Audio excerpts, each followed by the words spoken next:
গেছে।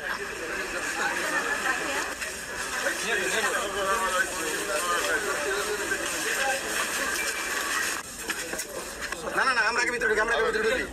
আমি তুমি এই জায়গা ছিল খুব ভালো হবে। এই জায়গায় ছিল স্যার। না তাহলে আমাদের এলাকায় স্যার। এটা আমাদের এলাকায় তোমাদের এলাকায়।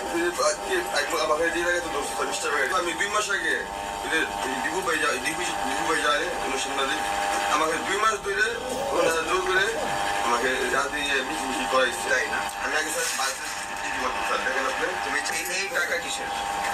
এখানে বসছিলাম এইখানে বসছিলাম। এখানে বসছিলাম। এখানে বসলে 4000 এত বড় স্বীকার করলে কেন? 4000 টাকা পাওয়া যায় স্যার এখানে বসলে। আরে বাবা তোমার হাতে টাকার বান্ডেল কিসের? তো এখানে বসলে স্যার এটা কার টাকা? 69 টাকা। হ্যাঁ? এখান থেকে নিয়ে যায়।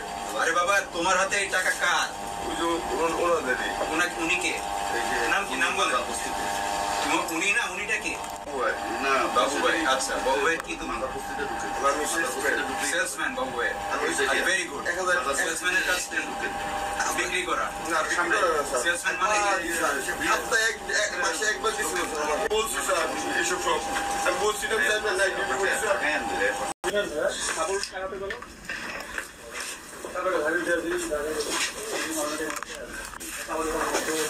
এই আসামি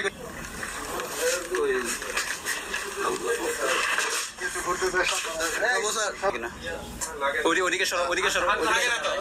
এদিকে নিচে বেলুন নিচে রাখেন। ভিতরে দেখো কোনো অ্যামুনিশন আছে কিনা।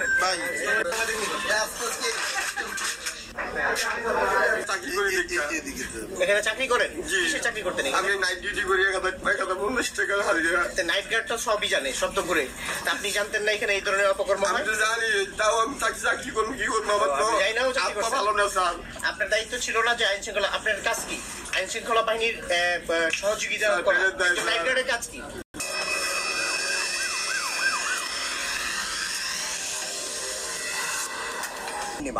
কাজ শেষে বাড়িতে ফিরে আর পাওয়া যায়নি সেই বাবার দেখা।